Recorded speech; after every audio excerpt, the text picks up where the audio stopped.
This is your News Source Evening Bulletin for today, Thursday, the 27th day of September in the year 2018. Here's what we're tracking tonight. The Alliance for Change is accusing the People's Progressive Party of waging what it considers a nasty campaign in the local government elections, and it believes the Guyana Elections Commission must address the issue. At a press conference today, executives of the AFC complained that many of their supporters in PPP stronghold areas are being harassed and intimidated by members of the PPP, especially those who would have offered their signatures to the AFC nomination list. The Alliance for Change has received credible reports of the bullying and intimidation of its local government candidates and their supporting signatories by People's Progressive Party activists and operatives. Various persons who backed AFC candidates for the upcoming local government elections have been coerced into visiting GCOM offices to request that their names be removed as signatories. The AFC considers this campaign tactic by the PPP as a threat to Guyana's democracy, which was sabotaged when the PPP government refused to hold local government elections for some 20 years. AFC Chairman Kemraj Ramjatan. The AFC claims that the PPP has also been going around to persons who would have nominated AFC candidates and trying to get them to claim that they did so without the understanding of what they might have been doing. Mr. Ramjatan explained that all of the nominators who signed up in support of his party's local government candidates would have done so willingly and genuinely.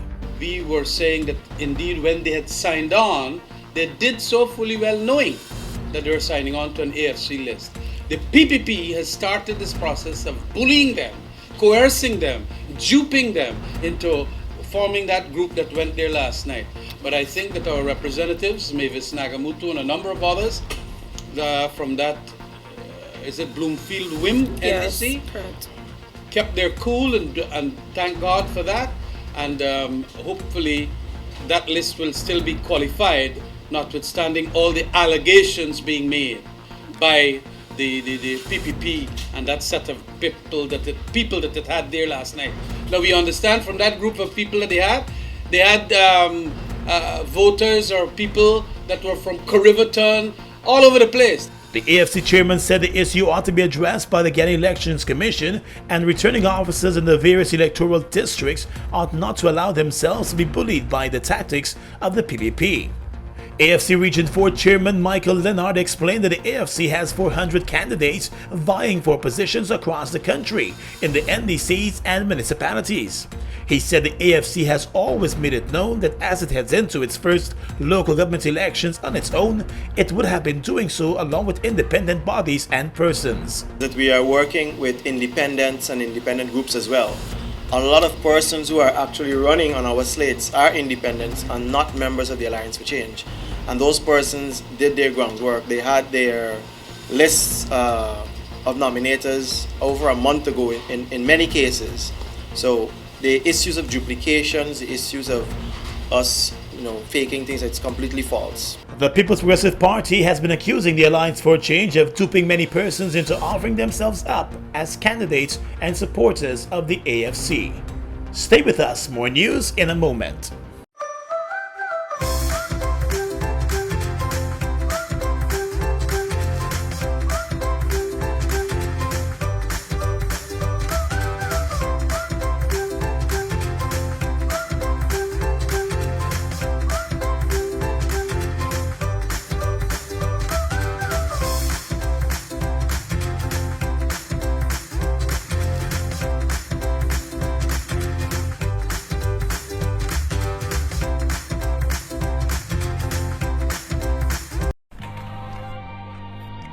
Hey, I'm Carl Handy, UX designer and developer here at Intellect Storm. Are you thinking of building a website for your business or brand? If so, here are 3 things you should consider before getting started. Your audience. Who are they? What do they like? And what would you want them to do when visiting your site? Your domain name. Keep it short. Too long and you risk people misspelling or mistyping it. Avoid hyphens and special characters. And remember, it's not zeros and ones. Make it fun. Content and design.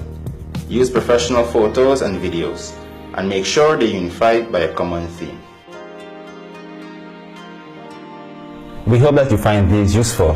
Feel free to contact us at Intellect Storm if you have an idea for your website.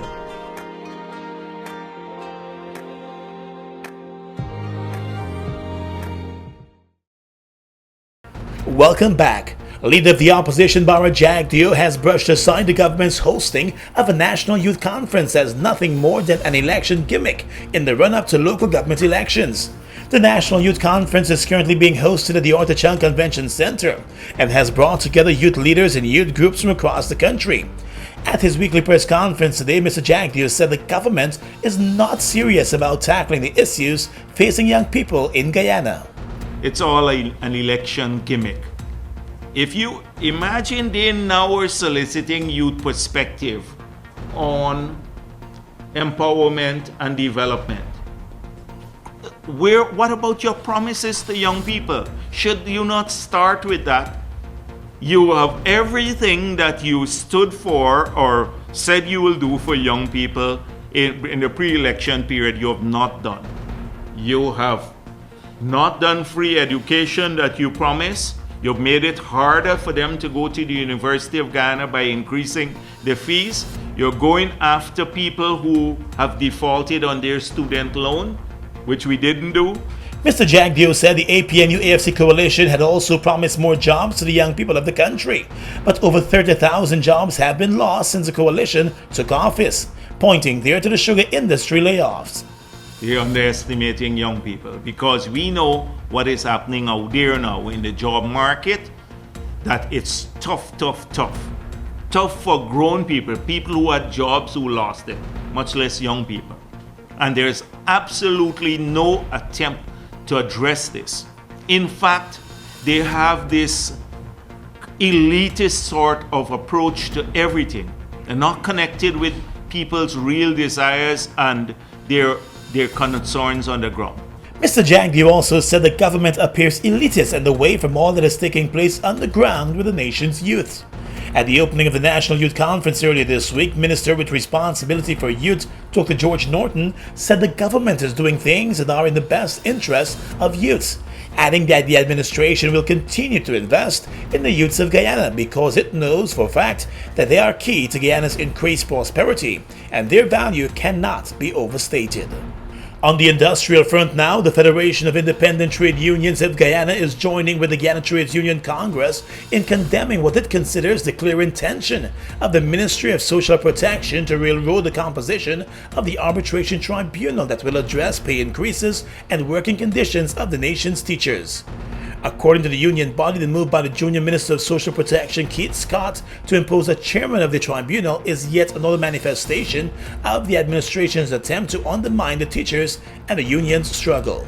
According to FETUG, it is completely dismaying and utterly reprehensible that the ministry, which is charged with upholding workers' rights and conditions, has shed pretenses and is exposing its partiality in the matter. Just yesterday, the Guyana Trades Union Congress said the minister was out of place for appointing a chairman to the arbitration panel. The GTU said there is no legal authority invested in the minister to make such a move when there is a voluntary arbitration process. Instead, the union pointed out the minister could only make a nomination. The Guyana Teachers Union has treated the minister's intervention as making a nomination and has already indicated that it is not supportive of that nomination. 3 weeks ago, the GTU and the Ministry of Education agreed to move the dispute over teachers' salary increases to arbitration. Both sides have presented nominees for the chairperson of the arbitration panel, but there has not been any agreement. Well, let's tell you now that the Guyana Telephone and Telegraph Company this afternoon launched its second annual Pinktober event to raise awareness for breast cancer. Around the world, October is known as Breast Cancer Awareness Month, and GTT, in collaboration with the Cancer Institute of Guyana and other corporate sponsors, came together last year to kickstart the event. At the media launch today at the Guyana Marriott Hotel, GTT's new marketing director Devi Jagdeo spoke a bit about what Pinktober is and what it means to the company. October being Breast Cancer Awareness Month, and pink being the color associated with breast cancer awareness. Chief Executive Officer at GTT, Justin Ned, noted that his company remains committed to combating and taking on the fight against cancer because it is such a deadly disease. While noting that early detection is very important and that many people actually find cancer, he also noted that millions of people die each year as a result of cancer, and there is need for more awareness. Thank you for taking the time to be a part of what I believe is a seismic shift of how we deal with social causes in Guyana. And what I mean by that is that we work together to solve big problems. The company intends to host a number of activities and events as part of its Pinktober observances. And finally this evening, a Surinamese national who claimed that someone broke into his apartment and forged a National Insurance Scheme disablement voucher was today slapped with a $60,000 fine and with a 4-month jail sentence after being found guilty of committing the crime. Magistrate Anand Singh handed down her judgment today, even in the absence of the accused, 45-year-old David Ali. He was expected to lead his own defense but refused to attend court. He was charged back in May and granted bail in the sum of $50,000. It was alleged that between the 13th of February and the 7th of May, with the intent to defraud, he forged one disablement voucher dated May 7th, valued in favor of himself, purporting to show the sum of $90,695. It was also alleged that on the 7th of May at the NIS building, with the intent to defraud, he uttered the forged document to an NIS cashier. Ali said he came to Guyana and worked as a welder but claimed that he was injured and so he turned to a pension for survival. He later stated that someone broke into his apartment and forged the document and left it there. With the sentence being handed down in the man's absence, he will now have to be apprehended so that he could begin the jail sentence. It is unclear whether he is still in Guyana. And that's your News Source Evening Bulletin for tonight. Gordon Mosley reporting.